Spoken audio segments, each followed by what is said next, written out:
La riqueza del Ecuador se concentra en muy pocas manos. Apenas el 0,1% de los adultos en Ecuador tienen fortunas mayores a $1.000.000. En este pequeño grupo se encuentra el actual presidente del Ecuador, Guillermo Lasso, con una fortuna declarada en Contraloría de $39.7 millones.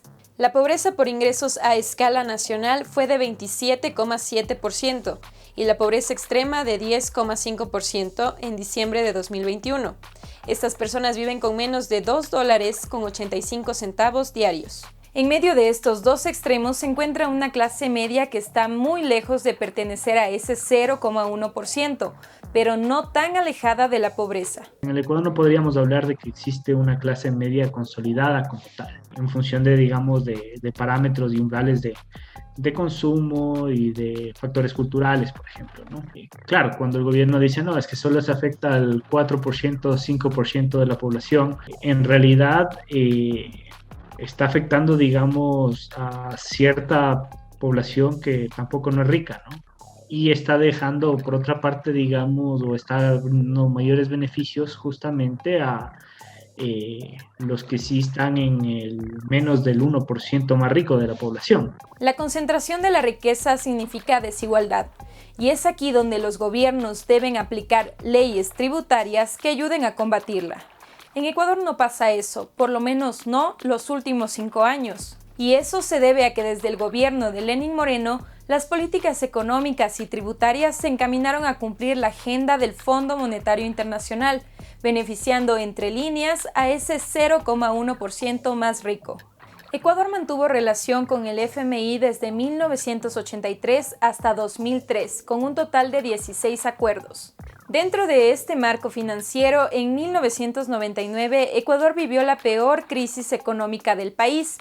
Hubo paquetazo, protestas y el feriado bancario, algo de lo que miles de familias aún no se recuperan. Rafael Correa rompió relaciones con el FMI desde 2007 hasta 2017.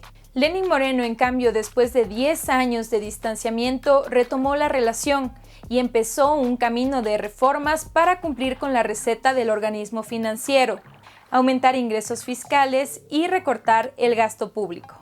Moreno impulsó varias leyes y reformas que beneficiaron a la población más rica del país, desde la Ley de Fomento Productivo, la Ley de Simplicidad Tributaria, la de Apoyo Humanitario y la Ley de Defensa de la Dolarización. La mayoría tuvieron demandas de inconstitucionalidad, sin embargo, entraron en vigencia.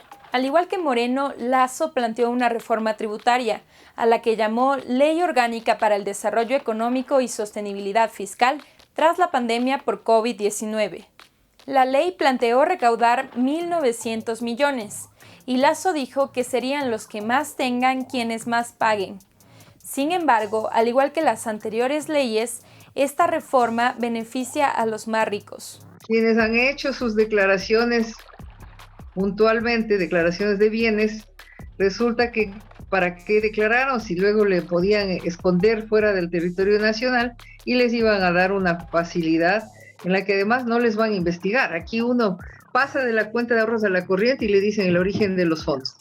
A estos señores no les van a preguntar nada, no van a ser objeto de ninguna sanción ni investigación, y tampoco tienen la obligación de traer esos fondos. No dice nada sobre eso la ley. Simplemente es un blanqueo, ¿no es cierto? Se les legaliza a todos los que hayan cometido algún tipo de delito y hayan sacado sus recursos fuera del territorio nacional. En esta condonación o perdón de deudas se encuentran los mayores grupos económicos del país, quienes además incrementaron sus ingresos durante la pandemia en un 2%, al igual que sus patrimonios, con un incremento de más de 1.000 millones. La ley incluyó también artículos de reserva de información para quienes no hayan pagado sus impuestos, algo que contribuye en la evasión. Además, se eliminó el impuesto a la herencia, que sobre una base de $70.000 solamente afectaba al 1% de la población, es decir, a quienes transferían herencias millonarias.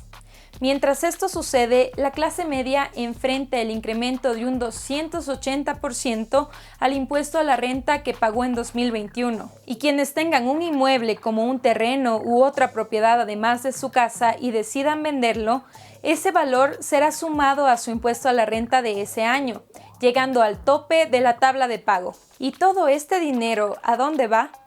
La ley establece que los ingresos temporales vayan a las reservas internacionales del Banco Central, es decir, que no serán usados en obra pública, salud o educación. Así es como se cierra todo este círculo, ¿no? Entonces, esta ley, la de tributaria y con el tema de bancos, tiene todo que ver con la ley que privatiza el Banco Central del Ecuador, que, ojo, también este era un ítem del plan de Lasso del año 2017, ¿no? Cuando hubo elecciones en 2017, claramente ahí se quería dar autonomía. Autonomía se conoce dentro del mundo de la economía como la privatización por parte de los poderes financieros, los bancos centrales. Pero de lo que no habla la ley es de cómo evitar la evasión de impuestos en paraísos fiscales, algo considerado un delito y un escándalo a escala mundial por las investigaciones que involucran a varios magnates y políticos, entre ellos el presidente Guillermo Lasso en 3 ocasiones: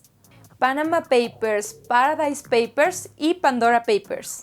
Aunque muchas veces no es ilegal tener cuentas en paraísos fiscales si se comprueba el origen del dinero, hacerlo es un tema ético, ya que al no pagar impuestos se priva a los más pobres de fondos necesarios usados para proporcionar servicios sociales básicos. Es decir, esto contribuye a la desigualdad.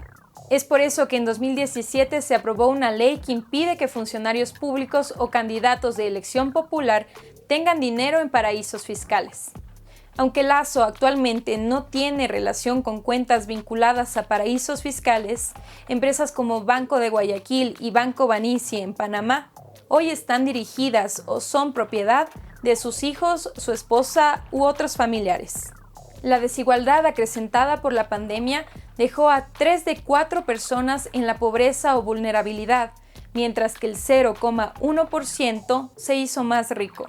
Un sistema fiscal debe de redistribuir la riqueza, esa es su función.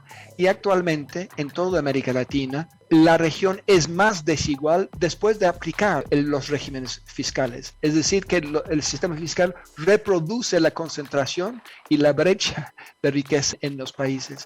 Entonces necesitamos un sistema donde se cobra más impuestos a los más ricos y se redistribuye y se genera recursos para invertir en políticas sociales que ya sabemos ayudan a reducir la pobreza y la desigualdad. Entre ellos está el acceso universal a la salud pública. ¿Quieres conocer el camino recorrido entre el FMI, el gobierno de Lenín Moreno y ahora el gobierno de Guillermo Lasso para incrementar esta brecha en el país y cómo estas reformas te afectan?